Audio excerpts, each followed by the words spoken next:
Kəmran Rzayev qadınlar haqqında deyir ki, bilsəydi qisməti belə olacaq, ən başdan tədarük görərdi qadın. Özünə bəzəkli jaket yerinə gözəl bir bəxt, tali hörərdi qadın. Qismət toxuyardı, qismət hörərdi, özünə ən gözəl, ən qalın sapdan.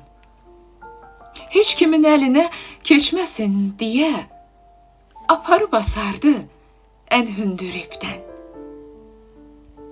Bilsəydi gözəllik arzu edəndə, üzə yox, bəxtinə arzu edərdi. Üzü gözəllərin, talilərinin eybəcər olduğun hardan bilərdi? Qadının taqəti, gücü, qüvvəti, bəlkə də saçının qarası imiş.